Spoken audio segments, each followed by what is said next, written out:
가진 것이 적어도 감사하며 사는 삶, 내게 주신 작은 힘 나눠주며 사는 삶, 이것이 나의 삶의 행복이라오. 이것이 행복이라오.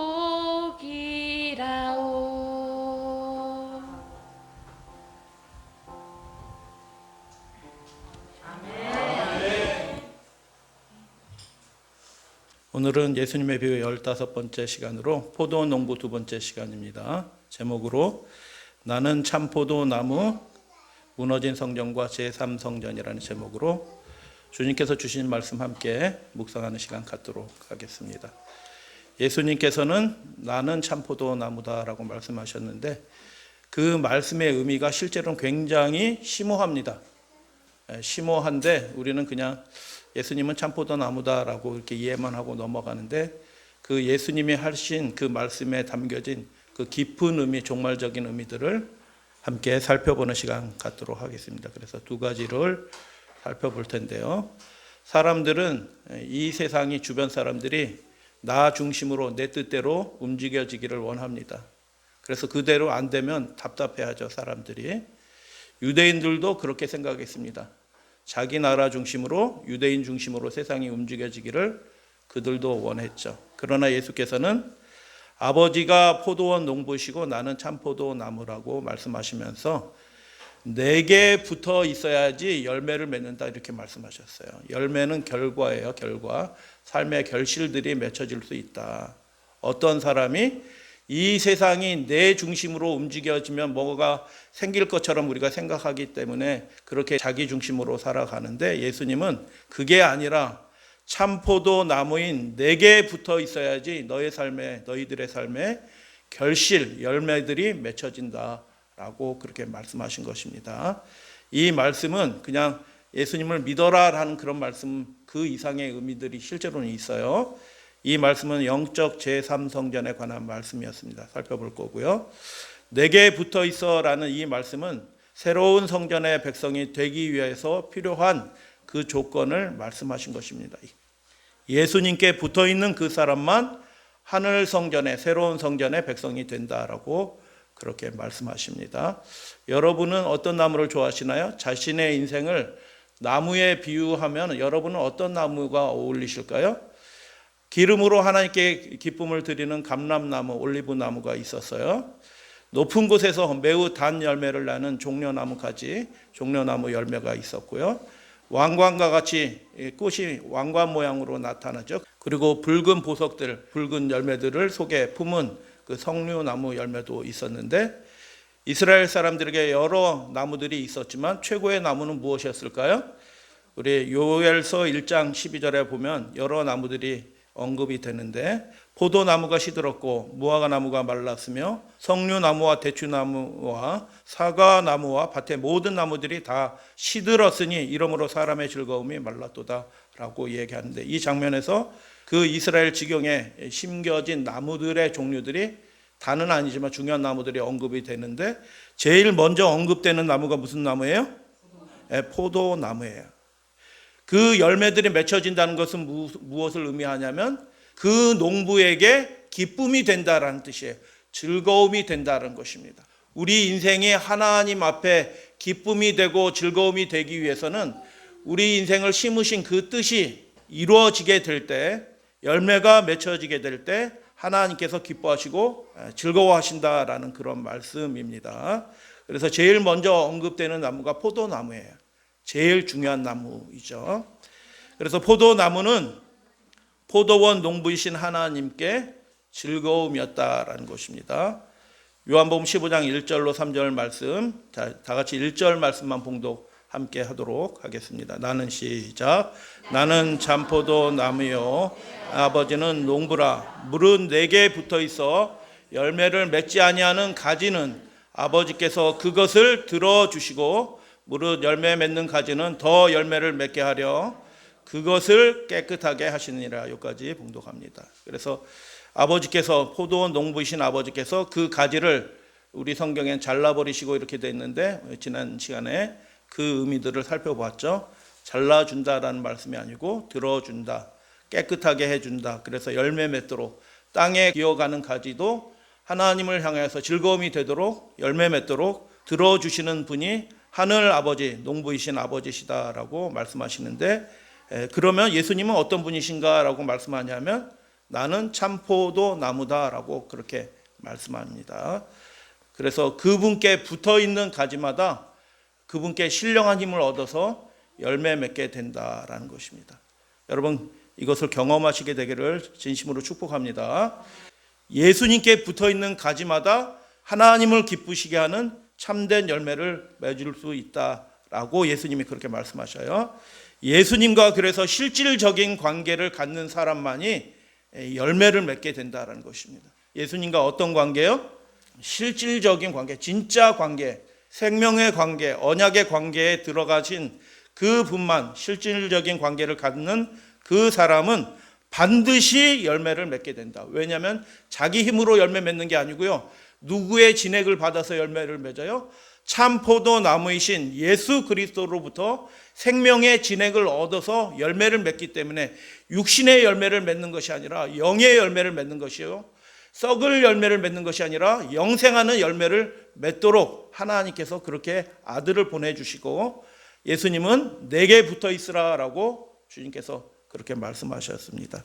예수님께 이렇게 단단히 붙어 있는 가지 되어 주시기를 축복하고 당부드립니다.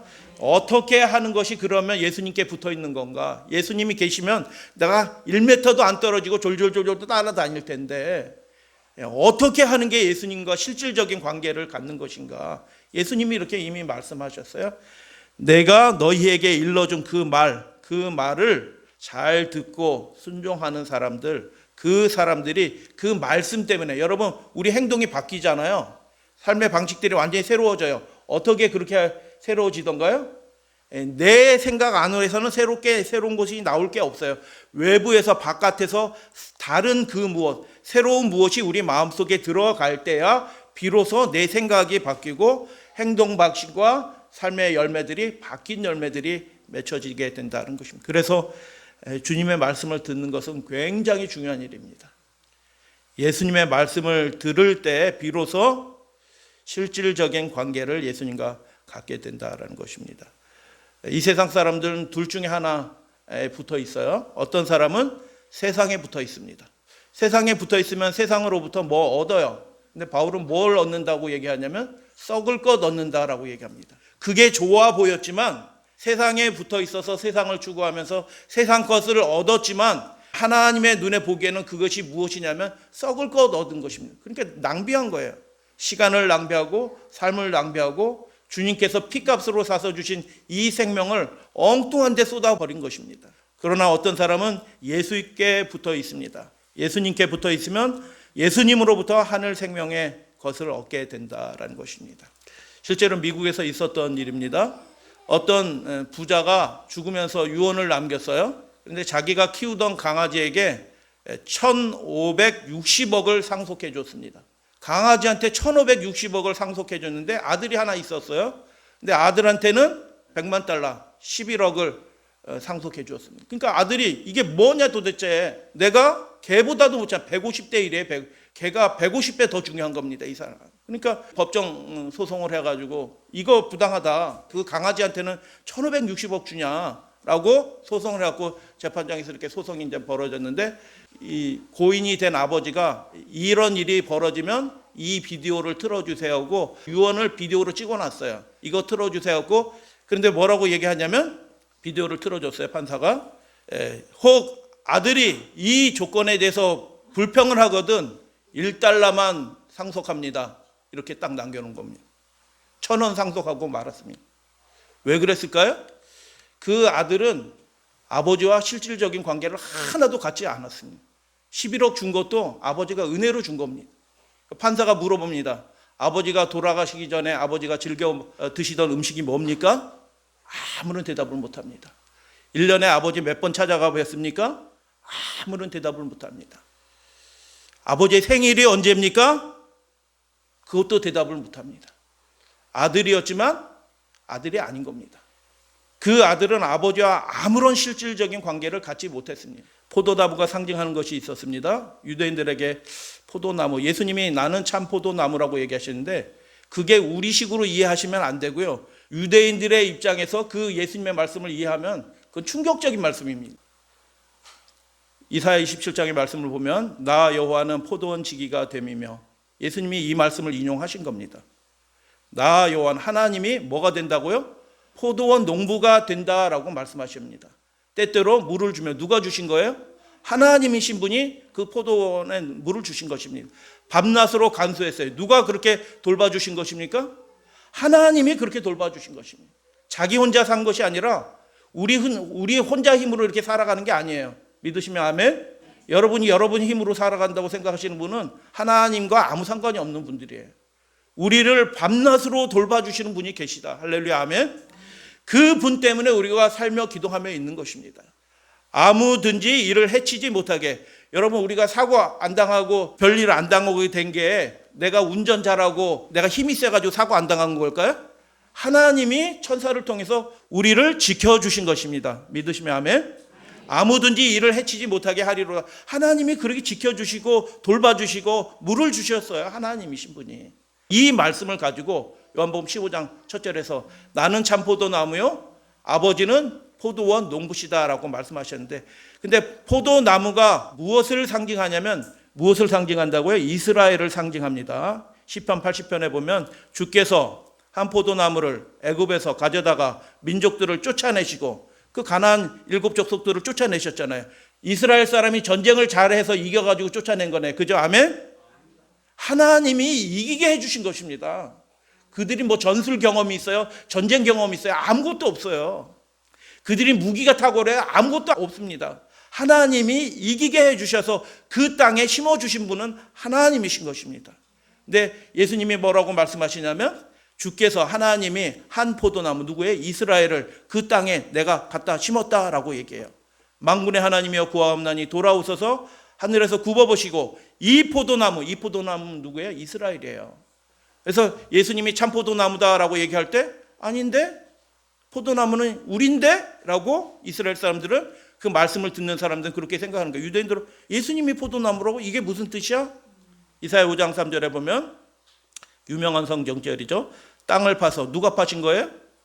하나님이 그렇게 수고한 겁니다. 여러분 돌밭 파보셨나요? 돌밭? 굉장히 수고를 해야 됩니다. 땅을 파서 돌을 제하고 극상품 포도, 아주 좋은 포도나무를 심었도다. 그 중에 망대를 세웠고, 지키기 위해서 망대 세우는 거죠. 이제 나와, 뭐 이것저것 많이 하셨다라고 나오면서 이제 나와 내 포도원 사이에, 이스라엘 사이에 사리를 판단하라. 물은 만군의 여호와의 포도원은 이스라엘 족속이요 그가 기뻐하시는 나무는 유대 사람이다 라고 그렇게 말씀하셨어요. 실제 구약 성경을 보니까 포도나무는 누구를 상징합니까? 이스라엘을 얘기하는 것 같아요. 근데 예수님은 내가 참 포도나무라고 얘기하시는데 그 배경이 있는 거예요. 왜 그렇게 말씀하셨는지. 그 포도나무가, 하나님이 기뻐하시는 그 포도나무가 악한 가지를 내게 된 것입니다. 악한 가지. 예레미야 2장 말씀 다 같이 읽습니다. 시작. 내가 너를 순전한 참 종자 곧 귀한 포도나무로 심었거늘 내게 대하여 이방 포도나무에 악한 가지가 되면 어찌미냐라고 얘기해요. 전혀 다른 삶의 열매들을 맺게 된 것입니다. 그러므로 주여께서 이같이 말씀하셨느니라. 내가 숯불 가운데 있는 포도나무를 불에 던질 땔감과 같이 되게 한 것 같이 내가 예루살렘 주민도 그같이 할지니라. 심판이 이르렀다. 너희 불에 살라질 것이다. 망하게 될 것이다 라고 포도나무 가지로 그렇게 비유해서 말씀하시죠. 호세아 10장 1절 말씀 다 같이 봉독합니다. 이스라엘은, 시작. 이스라엘은 열매 맺는 무성한 포도나무라. 그 열매가 많을수록 제단을 많게 하며 그 땅이 번영할수록 주상을 아름답게 하도다. 하나님이 잘 돌봐주셔서 지켜주셔서 물을 대주시고 망대를 세워서 그들을 안전하게 해주셨는데 그들이 잘된 게 자기 힘으로 잘된 거라고 생각하고, 하나님은 조금도 생각하지 않고 자기 배를 위해서, 자기 만족을 위해서 이방 제단을 곳곳에다 다 세워두고 하나님께 감사하고 하나님께 경배해야 될 사람들이 자기를 위해서 경배하고 자기를 위해서 제단을 쌓는 일들을 그렇게 많이 하는 것입니다. 하나님이 어떻게 하셔야 되나요? 계속 축복해 주셔야 되나요?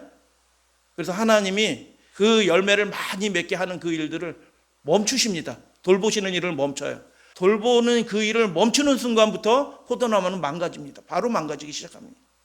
여러분, 우리 인생을 돌봐주신 분은 하나님이시라는 것을 여러분 시인하고 고백하시고, 그 예수님의 말씀, 하나님의 말씀에 그 말씀을 듣고 순종하는 사람들이 그분으로부터 생기를 받고 도우심을 얻고 번성하고 아름다운 열매를 맺게 된다라는 것입니다. 여러분, 우리가 잊지 말아야 될 것이 있는데, 우리 인생이 살며 기동하며 있는 것이 누구의 덕분이에요? 하나님이 그렇게 돌봐주신 덕분이다라고 그렇게 이야기했는데, 정작 포도나무 된 이스라엘은 악한 가지를 낸 것입니다. 악한 가지. 하나님께 별로 감사하지 않아요. 하나님께 순종하지 않아요. 무슨 일 생기면은 그 일 하러 가요. 하나님 경배하는 것보다 중요한 일이 굉장히 많아요. 그래서 그 일들만 생기면 다 사람 만나러 가고 뭐 하러 가고 그런 일들을 계속 이스라엘 백성들이 해왔던 것입니다. 그래서 하나님이 어떻게 하시냐면 그 포도나무 가지를 돌보시는 일들을 하나님이 멈추신 것입니다. 포도나무 이스라엘의 악한 가지가 되었는데 그들에게 그러나 포기하지 아니하시고 하나님은 결정적인 은혜를 예수님, 하나님의 아들 예수님을 통해서 주셨습니다. 마태복음 21장에 예수님께서 하신 마지막 비유입니다. 사실상 마지막 비유인데, 다시 한 비유를 들으라. 한 집 주인이 포도원을 만드는, 누구예요? 하나님이신 아버지 하나님이 포도원을 만들었죠. 산 울타리로 두르고 거기서 집단의 틀을 만들고 망대를 지었어요. 이게 다 이사야에 나온 그 말씀을 예수님이 하신 거잖아요. 농부들에게, 그 농부들은 누구예요? 이 하나님의 나라를 상징하는 포도원을 상징하는 이 하나님의 나라, 이스라엘 나라를 농부들에게, 그 종교 지도자들에게, 유대인들에게 맡겨주신 것입니다. 맡겨주신 거. 맡겨주시고 세를 받기로 하고, 세는 뭐예요? 그분 앞에 아름다운 열매로, 기쁨의 열매로 열매를 맺도록 하기 위해서 세로 주고 타국에 갔더니 열매가 거둘 때가 가까우며 그 열매를 받으려고 자기 종들을 농부들에게 보내니, 악한 농부들이죠. 하나는 심히 때리고 하나는 죽이고 하나는 돌로 쳤거늘. 선지자들을 보내서 이렇게 하면 안 된다, 이렇게 해라, 이렇게 했는데 선지자들을 어떻게 대접했어요? 이스라엘 백성들이 그들을 멸시하고 그들의 말을 듣지 않고 그들을 핍박하고 죽인 것입니다. 근데 놀라운 은혜는 무엇냐면, 이 정도 하면은 여러분이 포도원 주인이라면 어떻게 하겠어요? 이런 농부들한테 맡겨줬고 세로 주서 맡겼는데 농부들이 이런 짓거리 하고 있어요. 세 받으려고 딱 갔더니 어떻게 해요? 세 받은 사람들을 때리고 죽이고 이렇게 했어요. 그러면 여러분 어떻게 하시겠어요? 아, 이 사람들이 내 뜻을 잘못 알았으니까 내가 기회를 한 번 더 줘야지, 이렇게 해요? 당장 경찰에 신고해야 되지 않나요? 저놈들 쫓아내고 손해배상 청구하고 감옥에 집어넣고 이렇게 해야 되지 않나요? 근데 하나님은 어떻게 하셨다고요? 거푸 이런 일들을 하는데도 하나님은 참아주신 것입니다. 여러분, 우리가 이렇게 하나님 안에서 이렇게 온전하게 살아가게 된 것은 내가 뭐 잘해서 그렇게 된 게 아니에요. 사실은 하나님의 자비하심이 너무너무 크신 겁니다. 그분이 오래 참아주신 것입니다. 오래 참으시는 이유가 있어요. 우리가 회심하여 하나님 앞에 참된 열매를 맺기를 그분이 원하시는 것입니다.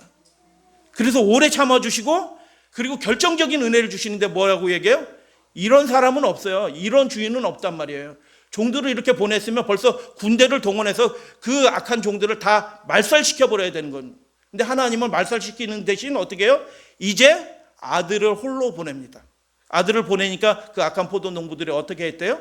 그 아들을 보고, 우리가 잘못했지. 우리가 그렇게 약속했으면서도 우리 마음대로 그렇게 했으니 우리가 정말 이렇게까지도 했는데 우리를 군대를 보낼 줄 알았거든요. 군대. 약한 포도 농부들이 군대 올까봐 막 몽둥이 들고 막 이렇게 쫙 준비하고 있는데 누가 와요? 군대 대신 아들이 오는 거예요. 홀로. 그 아들이 올 때 어떻게 이 약한 포도 농부들이 마음에 뜨끈뜨끈해져가지고 회개했어요. 이 주인은 정말 우리에 대해서 너그러우신 분이구나. 아들을 보내다니, 군대 대신. 근데 그렇게 한 것이 아니라 그 아들을 보고 서로 말하되 이는 상속자니 자 죽이고 그의 유산을 차지하자 하고, 그들이 말하되 어떻게 하면 좋겠느냐라고 예수님이 물어보시죠. 이 말씀을 하고, 그러니까 청중들이 듣고 뭐라고 얘기해요? 그들이 말하되 그 악한 자들을 진멸하고 포도원은 제때의 열매를 바칠 만한 다른 농부들에게 새로 줄지니이다. 그들이 그렇게 얘기하고 예수님도 그렇게 말씀하십니다. 아들을 통해서 결정적인 은혜를 주시는 겁니다. 예수님을 통해서. 다 같이 21장 43절 봉독합니다. 그러므로 시작. 그러므로 내가 너희에게 이르노니 하나님의 나라를 너희는 빼앗기고 그 나라의 열매 맺는 백성이 받으리라 라고 그렇게 말씀하셨습니다. 유대인들, 하나님의 나라가 우리가 하나님의 나라고 우리가 하나님의 나라의 대표자라고 생각하던 그들은 하나님의 나라를 빼앗기고 그 포도원을 빼앗기고 그 포도원을 열매 맺는 그 백성들에게 하나님이 주시겠다, 건네주시겠다 라고 그렇게 말씀하신 것입니다. 포도원으로 상징된 하나님의 나라. 그래서 그들은 왜 그렇게 됐냐? 하나님의 아들이신 예수께 붙어있는 가지가 되기를 거절했던 것입니다. 유대인들은 스스로 열매를 맺을 수 있다고 생각하고 자기 뜻대로 살아가는 것입니다. 제 힘으로 살아가는 것입니다. 그런 유대인들에게 예수님께서 이 말씀을 주신 것입니다. 마태복음 3장 10절에 보면 그들은 도끼가 그 나무 뿌리에 놓였다는 것을 그래서 찍혀서 불에 던질 때가 가깝다라고 예수님이 말씀하셨는데 그 가깝다는 것을 전혀 알지 못하고 있는 것입니다. 그들에게 주실 수 있는 은혜의 마지막 한계선, 마지노선이 점점 다가오고 있는데 하나님의 심판이 점점 다가오고 있는데 하나님이 그들의 포도원에서 손을 떼실 때가 가까워오고 있는데 그들은 전혀 깨닫지 못했다라는 그런 말씀이죠. 여러분 타이터스 장군이 와서 예루살렘을 완전히 완전히 불지르고 망가뜨렸는데 타이터스 장군하고 붙어가지고 로마 군대가 이겼어요? 유대인 군대가 이겼어요? 놀랍게도요 유대인 군대가 잠깐 이깁니다. 그리고 그때 만든 주하예요. 유대인들은 타이터스 장군에 의해서 완전히 멸망하기 전 로마에 대항한 그래서 그들이 잠깐 승리하는 동안에 예루살렘 독립 둘째 해를 선포하는 동절을 만들어서 기뻐했던 것입니다. 하나님 우리로 하여금 이기게 해주셨습니다. 역시 성전이 있는 이 나라가 이곳이 예루살렘이 망할 리가 없죠 라고서 그렇게 생각한 것입니다. 그리고 오른쪽 포도나무 가지가 있는 그곳에 시온의 자유라는 문구가 새겨져 있습니다. 시온의 자유라는 문구와 함께 포도나무 잎이 그려진 동전을 발행했습니다. 근데 실제로 그 승리가 영원한 승리였어요? 잠깐 그건 승리가 아니었어요. 결정적인 승리도 아니었습니다. 도끼질이 시작이 된 것입니다. 하나님이. 유대인들은 여전히 자신들이 하나님이 심으신 포도나무라고 생각했고 그러나 예수님은 의미심장하게 너희들이 포도나무가 아니고 내가 참 포도나무다. 내가 하나님의 나라다 라고 그렇게 말씀하신 것입니다. 나에게 붙어 있어야 된다라고 예수님이 말씀하신 거예요. 새로운 시대가 시작이 될 거다. 그 새로운 시대가 이미 시작이 되었는데 그 시대에 하나님으로부터 돌봄을 받고 열매를 맺기 위해서는 내게 붙어 있어야 된다라고 주님께서 그렇게 말씀하신 것입니다. 예수님께서 왜 참포도나무라 하셨는지 살펴보도록 하겠습니다. 참포도나무였고 예수님을 통해서 새로운 시대가 이미 시작이 되었다라는 그런 말씀이에요. 예수님은 물로 새 포도주를 만드셨습니다. 그러나 예수의 교훈, 포도주가 의미하는 게 있죠. 포도주는 교훈을 의미해요. 1차적인 의미, 포도주. 그러나 예수의 교훈을 예수님은 젊었거든요. 30대예요. 30대 초반.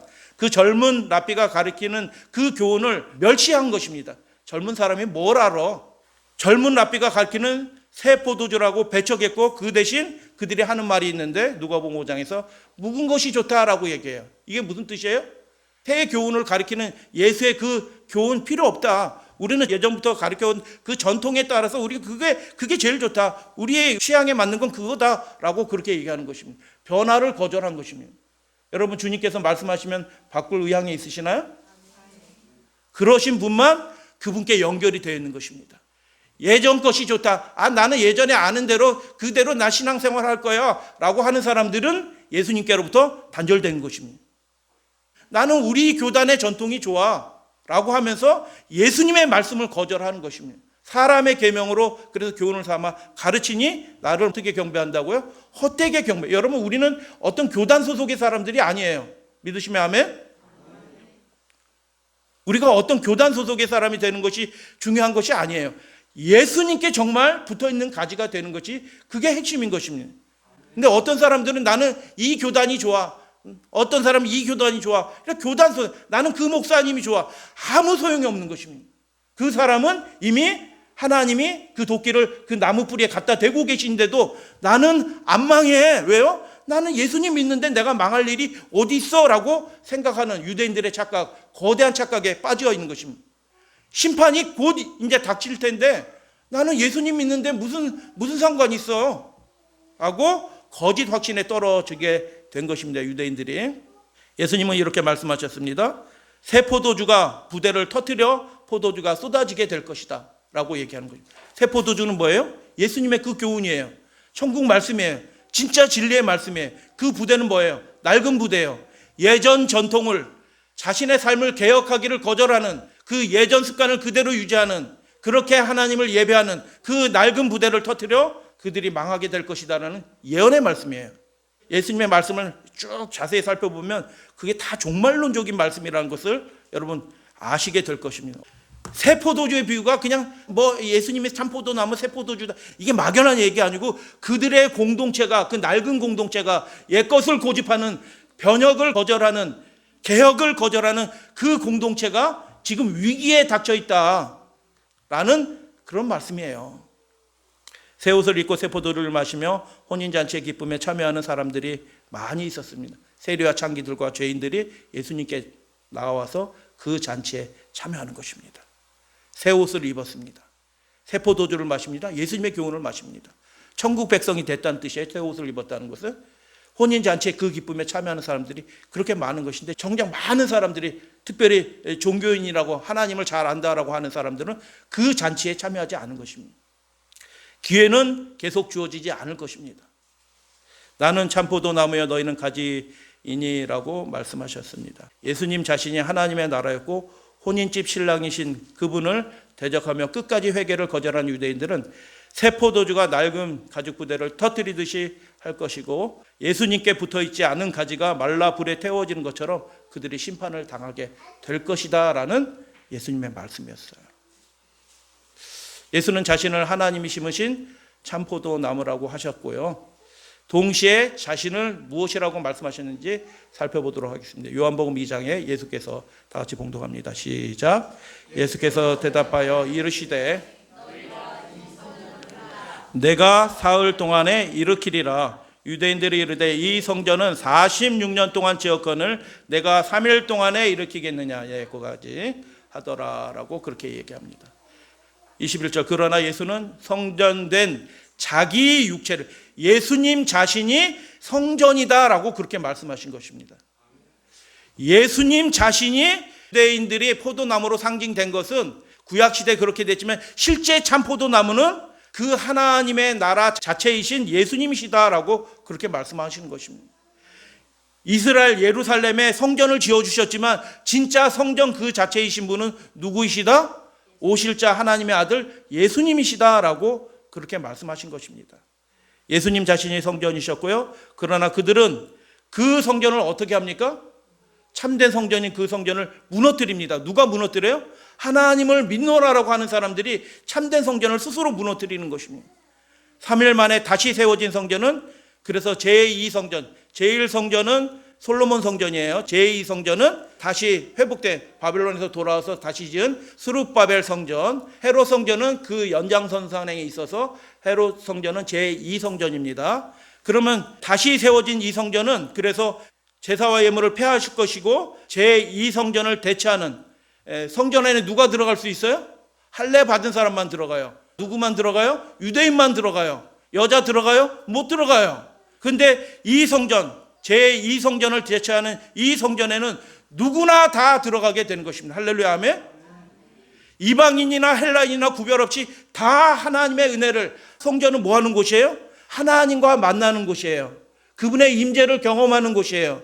근데 누구만 경험하느냐 하면 유대인들만 경험하는 것이 아니라 정말 하나님을 만나기를 소원하는 사람은 누구나 하나님을 만나고 그분의 임재를 경험하는 새로운 성전, 새로운 은혜, 더 강력한 은혜, 마귀를 쫓아내는 그 권세 있는 은혜가 그 성전이신 예수 그리스도를 통해서 주어질 것이다.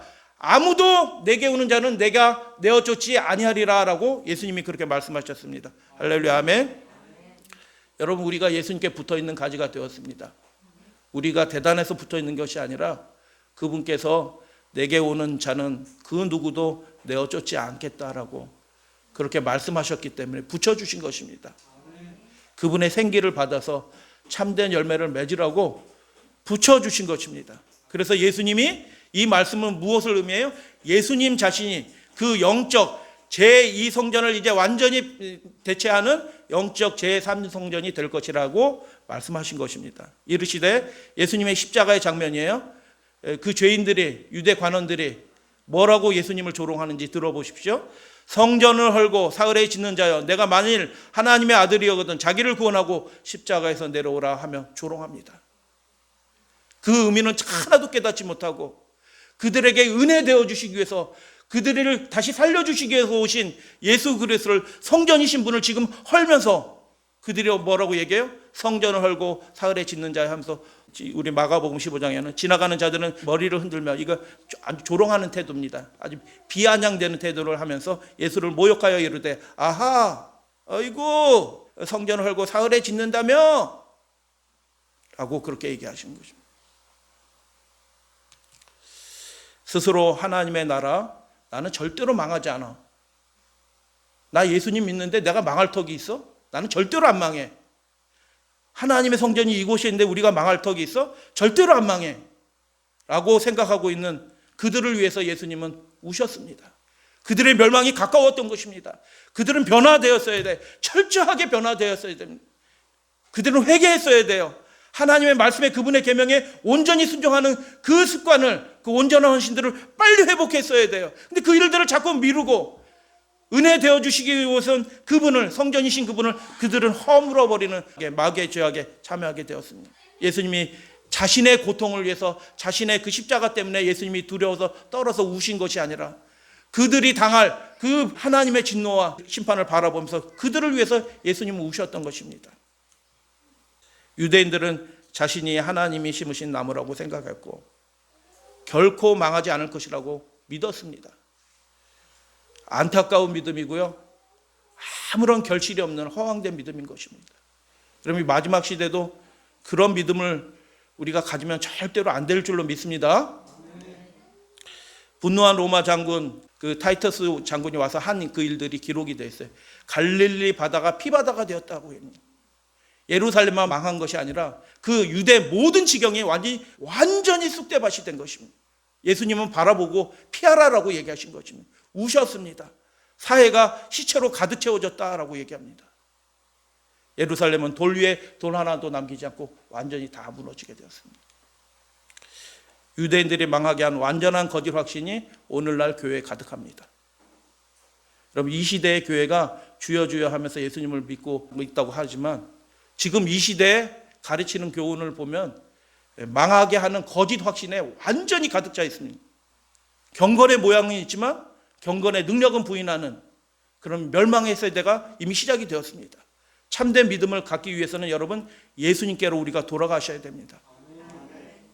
유명한 감독이죠. 이분이 유명한 그 TV 오락 프로그램들 많이 하던 감독인데 어느 날 갑자기 이렇게 영감을 받으셨는지 굉장히 중요한 그 기독교 다큐멘터리를 연달아 이렇게 만드셨어요. 제3성전 회복이 된다. 지금 회복되고 있다. 설계도 다 나와 있다.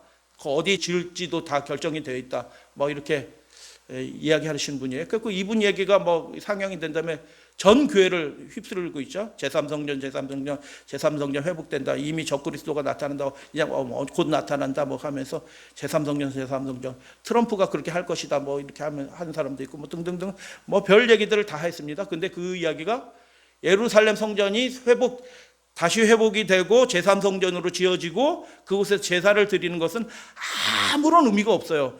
예수님 자신이 성전이 되신 것입니다. 모든 민족이 구원 받기를 원하는 모든 민족이 그분께로 나올 수 있는 그런 영적 제3성전이 되셨다라고 예수님이 그렇게 말씀하시고, 그분 자신이 포도나무에, 참 포도나무에, 그분 자신이 하나님의 나라예요. 이것은 아무런 소용이 없는 겁니다. 거짓 교리예요. 거짓 교리. 근데 여러분, 유튜브만 틀어보시면 아시겠지만 모든 교회가 이걸 가리키고 있습니다. 장로교회, 감리교회 뭐 가리킬 거 없이, 구분할 거 없이 다 모든 목사들이 제3성전 가르쳐요. 이곳은 하나님 계신 성전이 망하지 않을 것이라고 유대인들은 생각했습니다. 그러나 하나님은 거기 계시지 않았습니다. 그들은 완전히 망하게 되었습니다. 여러분의 믿음이 구원에 이르는 믿음인지 그렇지 않은 믿음인지 스스로 점검해 보셔야 될 때가 이미 지나가고 있습니다. 우리 힘으로 하나님의 나라를 이 땅에 세울 것이다. 내가 힘써서 우리 가정을 일으키고 내가 일가를 가문을 일으키고 내가 그렇게 할 거야. 그게 나쁜 생각은 아니에요. 그러나 하나님을 의지하지 않는다면 그건 한순간에 다 무너집니다. 유대인들은 우리 힘으로 하나님의 포도원을 이룰 수 있다라고 그렇게 믿었어요. 열심당원들. 그러나 실제로는 천국은 그들의 힘으로 세워진 게 아니라 예수에 의해서 세워졌고 그들은 예수께 붙어 있어야 되는 것입니다. 그들은 이런 생각을 했습니다. 엘리야가 오고 그 다음에 메시아가 온다. 지금도 그렇게 생각합니다. 그 다음에 그리스도가 와서 유대 나라를 만국 위에 뛰어나게 하실 것이다 라고 그들은 지금도 그렇게 믿고 있어요. 그래서 제3성전이 회복된다는 겁니다. 그런데 예수님은 뭐라고 말씀하셨습니까? 엘리야가 이미 왔다라고 말씀합니다. 예수님은요. 그리고 자신이 그 하나님의 나라 포도나무고 성전 되었다라고 예수님이 그렇게 말씀하시고 그 뜻을 하나님의 뜻을 다 이루고 예수님이 하늘 성소로 들어가신 것입니다. 지금 많은 교회들이 예루살렘 제3성전이 회복될 것이고 제사가 회복이 되고 거기서 뭐 적그리스도가 등장하고 말세 뭐 그런 핍박이 시작된다. 완전히 모든 사람을 다 지옥불로 데려오더란 거짓 교리를 가리키고 있는 것입니다. 예수님은 자신이 제3성전이며 제사는 폐해졌다라고 그렇게 말씀합니다. 여러분 세대주의라는 게 있어요. 세대주의 7세대로 십자가 전후로 해서 7세대로 구분하고 비밀 휴거가 있을 것이고 천년왕국이 이 땅 유대인들에 의해서 천년왕국 시대가 열려질 거다. 모든 교회들이 다 이렇게 가르치고 있어요. 모든 교회가 한국교회 전 세계 교회가 다 이렇게 가르치고 있는데 이걸 세대주의라고 얘기합니다. 제3성전. 정말 정확하게 알고 있는가? 목사가 그 세대주의를 얘기하고 비밀휴거 얘기하고 지상천년왕국 얘기하니까 다 그렇게 될 거라고 다 그렇게 가르치고 있어요. 예수님의 말씀에는 도무지 주목을 하지 않는 거예요. 그 말씀의 의미를 조금도 생각하지 않고 엉뚱한 거를 지금 목사들이 가르치고 있는 것입니다.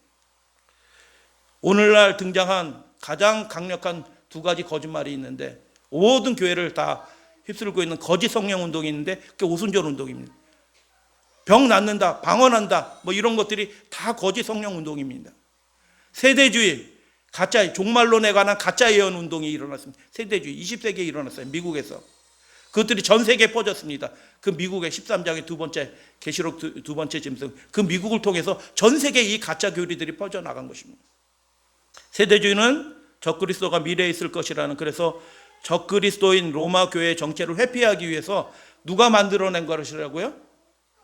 가톨릭 예수의 그 리베라 신부, 제수의 신부가 만든 그 미래주의의 변종입니다. 미래주의의 변종.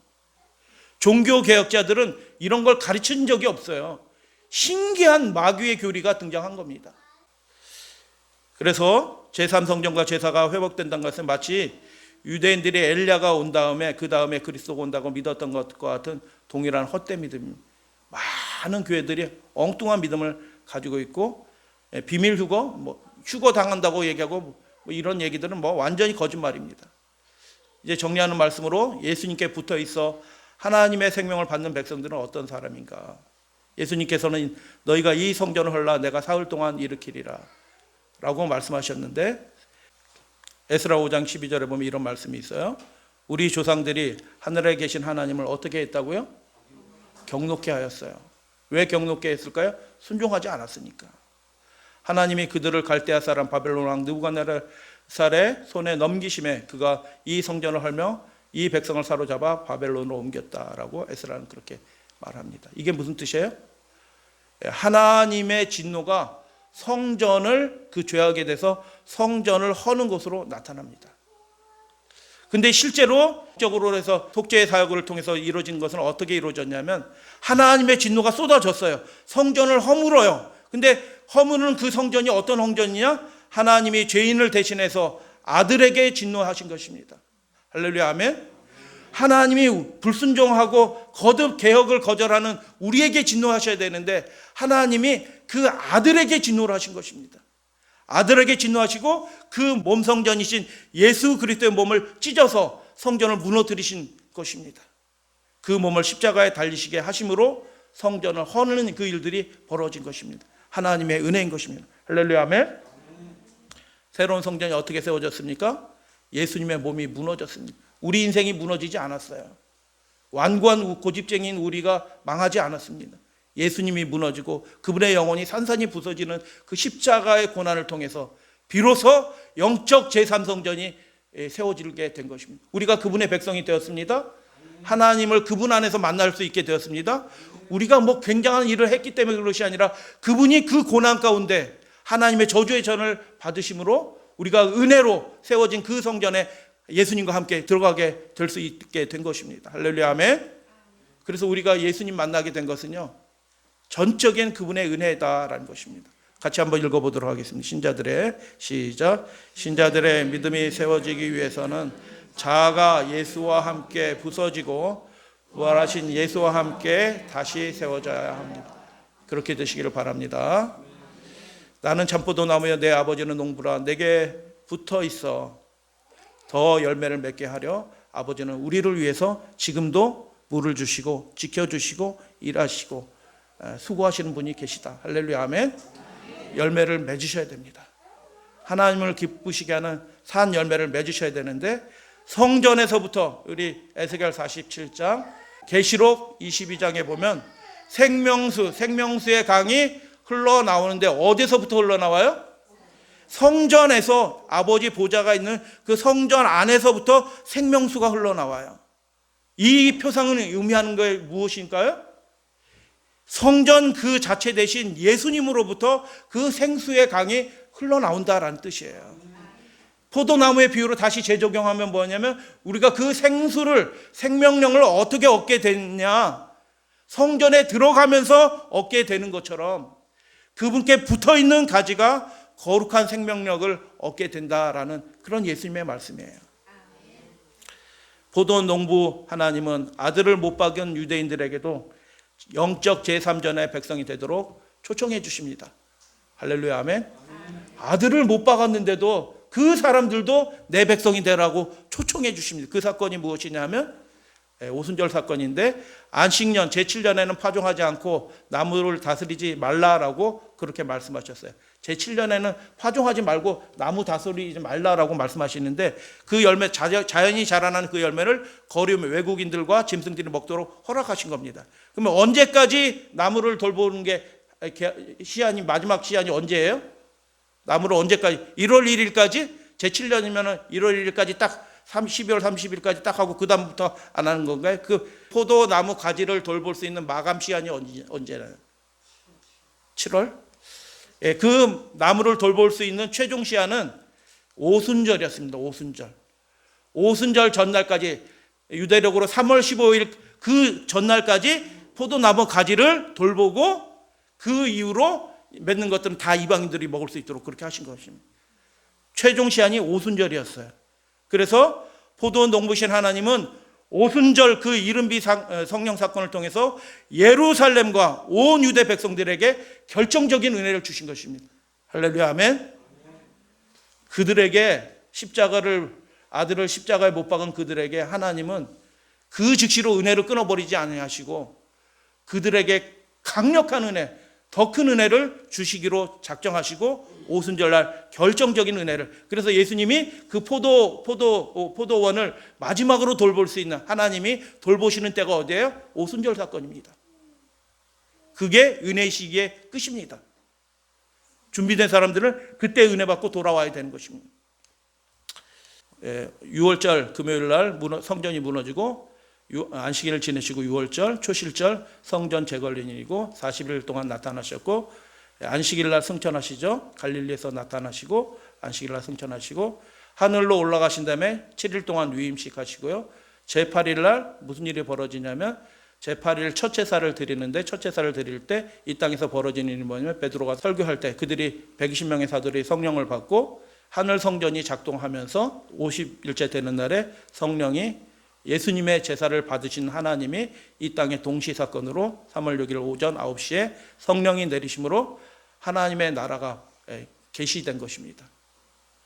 이 땅의 하나님의 나라, 예수님과 연결된 이 땅의 하나님의 나라가 시작이 된 것입니다. 십자가 사건이 무엇입니까? 아들을 못 박았지만 하나님은 예루살렘을 버리지 않으셨습니다. 할렐루야, 아멘. 오순절 사건이 의미하는 바가 무엇입니까? 하나님은 그 악한 가지 유대인들에게 결정적인 은혜를 주십니다. 아무도 망하지 않도록 하기 위해서, 그 악인이라도 살라고 하시기 위해서 결정적인 은혜를 다시 주십니다. 그게 포도원을 다스리는 제7년의 안식년의 시간이 돌아오는데 포도원을 다스리는 그 마지막 날 벌어진 그 사건인 것입니다. 성전 재건일입니다. 예수님이 부활하셨습니다. 성전된 그분이 부활하셨습니다. 참 성전이 세워졌으니 이제 제2성전은 필요 없게 된 것입니다. 무너질 것입니다. 그래서 거기서 나오라고 말씀하신 것이죠. 예수님께 속한 자, 예수님께 붙어있는 자 되라라고 말씀하셨습니다. 다메섹으로 가던 핍박자 사울이 구원받게 되었습니다. 어떻게 구원받게 되었습니까? 예수님의 이 은혜 때문에 구원받게 됐죠. 죄인도 구원받게 하시는 영적 제3성전의 그 은혜가 바울 같은 사람에게도 주어진 것입니다. 죄인의 괴수였던 바울과 같은 사람도 그분께 붙여질 수 있다라는 것을 보여주시는 그 아름다운 성전, 아무도 제외되지 않아요. 할렐루야, 아멘. 자기 죄 때문에 예수님께 떨어질 수 있는 사람은 아무도 없어요. 예수님께 맡겨드리면 그 누구도 예수님으로부터 다 생명력을 얻게 된다. 다 같이 디모데전서 1장 16절 봉독합니다. 시작. 내가 긍휼을 입은 까닭은 예수 그리스도께서 내게 먼저 일체 오래 참음을 보이사 후에 주를 믿어 영생을 얻는 자들에게 본이 되게 하려 하심이라 라고 그렇게 고면합니다. 이렇게 보면 굉장히 놀라운 말씀인데, 예수 그리스도께서 내게 먼저 일체의 오래 참으심을 보이셨다라고. 일체라는 말이 무슨 뜻이에요? 일체라는 것은 헬라어는 파스인데 모든 일에 대해서 다 참아주셨다. 우리가 크고 작은 잘못한 모든 것을 하나님이 다 그분의 십자가의 은혜 가운데서 참아주셨다. 할렐루야, 아멘. 그분을 대적한 것도 참아주셨다. 그래서 우리를 다시 그분의 은혜에 생수를 받기로, 생명력을 받도록 그 참포도나무이신 그분께 붙여주셨다. 그래서 이후에 나처럼 주를 믿어 영생을 얻는 자들에게 본이 되게 하려 하십니다. 나 같은 사람도 예수님 안에 붙여지고 새 열매를 맺게 된다. 당신들도 그렇게 될 수 있다라고 그렇게 말씀합니다. 이제 말씀을 정리합니다. 예수님께 붙어있는 여러분들 되어주시기를 바랍니다. 예수님께 붙어있는 사람들마다 새 생명을 얻게 될 것입니다. 진짜 거룩한 삶을, 주님 기뻐하시는 삶을 살게 될 것입니다. 개혁이 일어날 것입니다. 참된 개혁이 일어날 것입니다. 믿음의 부흥이 일어나게 될 것입니다. 여러분, 참새 작다고 흔하다고 깔보지 맙시다. 왜요? 양광모 씨가 쓴 시집에 보면 새끼가 알에 부화하면 하루에 600번씩 먹이를 물어다 준다는 참새도 있는데 참으세.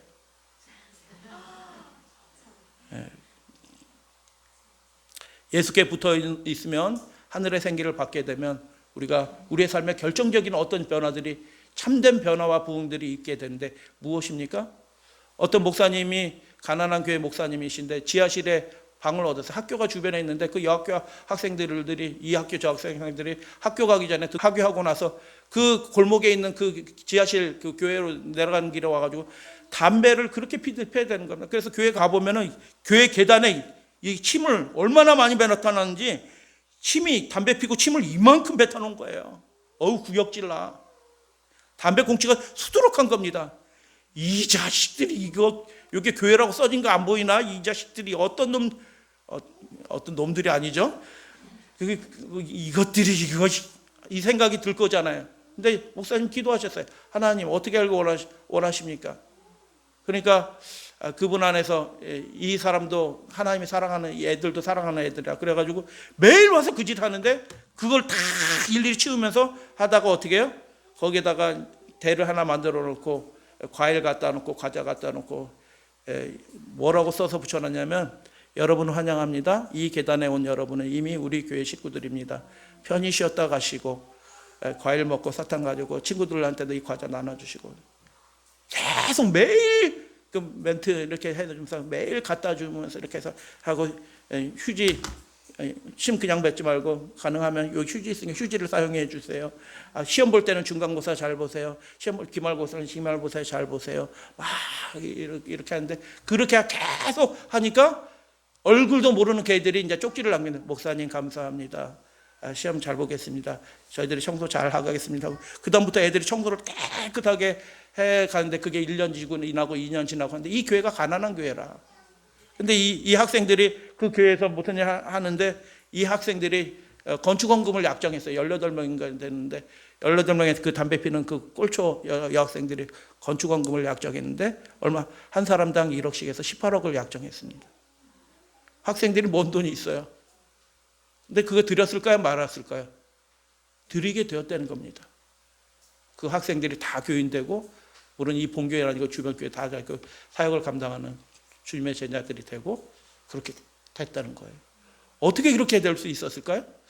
예수께 붙어 있어 하늘의 생기를 받게 되면 예수님을 통해서 보여주신 하나님의 그 오래 참으심이 우리의 삶에도 나타나게 됩니다. 예수님처럼 우리의 삶에 진정한 변화들이 있게 됩니다. 참새도 600번이나 물어다 주는데 참으세. 그분의 계명을 지키고 순전한 백성이 됩니다. 오래 참게 됩니다. 그 일들이 우리의 삶에 저절로 이루어지게 됩니다. 하나님은 내 은은 찢겨오기가 되고 너희 포도주는 물이 섞였도다라고 탄식하셨습니다. 하나님의 계명에 순종하지 않고 정의를 버리고 자기 욕심을 따라 행하는 예루살렘과 온 유대 사람을 향하여 너희들이 물이 섞여 맛을 잃은 포도주다라고 그렇게 말씀하셨습니다. 예수님 믿긴 믿는데 예수님 믿는 건지 안 믿는 건지 구분도 안 돼. 하나님의 말씀을 듣는 건지 안 듣는 건지 구분도 안 돼. 그런 삶에 대해서 예수님은 뭐라고 말씀하셨냐면 참아주셨고 이렇게 약속해 주신 것입니다. 호세아 14장에 보면 이런 말씀이 있어요. 이스라엘아 내 하나님 여호와께로 돌아오라. 하나님께로 돌아오시게 되길 바랍니다. 내가 저희의 패역을 고치고 즐거이 저희를 사랑하리니 하나님이 그렇게 해주시겠다는 겁니다. 내가 이스라엘에게 이슬과 같이 비로 내려주실 거니니 저가 백합과 같이 피겠고 포도나무같이 꽃이 필 것이며 내가 나로 말미암아 열매를 얻게 될 것이다. 우리 인생이 그렇게 될 것이다 라고 예수님께로 돌아오라 라고 얘기했는데 여기서 나로 말미암을 때 나는 누구예요? 십자가에 달려 저주를 받으신 하나님이신 예수 그리스도입니다. 그분께 돌아가셔야 됩니다. 그분께 붙어 있어야지 그 일이 가능합니다. 식구도 원수가 되는 시대가 되었습니다. 그 일들을 극복하기 위해서는 우리 가운데 무슨 일이 있어야 됩니까? 결정적으로 우리가 예수님으로부터 생기를 받아야지 그 일이 가능하게 될 것입니다. 십자가에 달려서 자기 몸을 허물으신 예수 그리스도 우리 하나님을 바라보시고 다시 세워진 성전 안에서 누구나 바울과 같은 죄인도 들어가서 다시 접붙임을 받는 그 은혜의 나라에 참포도 나무이신 그 예수님께 가지가 되어서 붙어주시는 여러분들 되시기를 바랍니다. 자신들이 포도원이라고 생각한 유대인들은 그들을 구원해 줄 메시아를 지금도 기다리고 있습니다. 망하게 하는 거짓 확신입니다. 수가의 우물가 여인처럼 많은 사람들이 자신을 구원해 줄 남편을 찾습니다. 예수님이 아니라 다른 거 자꾸 찾고 있어요.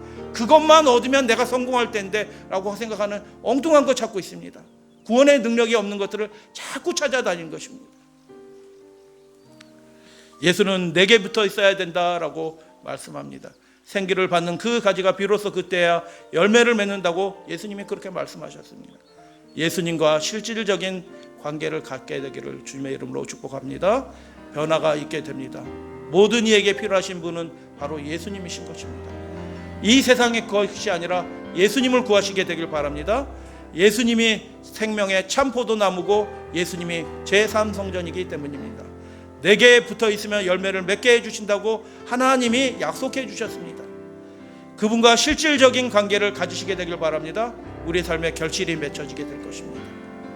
성전 대신 그분에게서 생수의 강이 흘러나오고 그 나무에서 생명의 진액을 우리가 얻게 될 것입니다. 그래서 우리의 삶이 주님 앞에서 열매를 맺는 아름다운 삶이 되시기를 주님의 이름으로 축복합니다. 어떻게 그렇게 되냐? 여러분 교회 오실 때 성경 가지고 오시게 되길 바랍니다. 본인 성경 집에다 모시지 말고 말씀을 안 가지고 다니시면 누가 말씀을 가지고 다닙니까? 참포도 나무에게 붙어있는 방법이 무엇일까요? 여러분 휴대폰에 말씀을 가지고 다니는 거 중요한 일이에요. 근데 예배 드리러 오시는 날은 성경을 가지고 다니셔야 돼요. 본인 성경을 저 뒤에다 꽂아 놓지 마시고 본인 성경을 가지고 다니면서 예수님이 이렇게 말씀하셨습니다. 내게 붙어 있으라라고 초청해 주신 나무에 달리신 예수님, 그의 몸을 허물어 주신 우리를 위해서 허물고 새 저성전을 지어 주신 예수님이 이렇게 말씀하셨습니다. 내게 일러준 말로 너희가 깨끗해진다. 그분의 말씀을 들어야 붙어 있는 가지가 됩니다. 그분의 명령을 순종해야 그분 안에 거하는 자가 됩니다. 그렇게 되시길 바랍니다.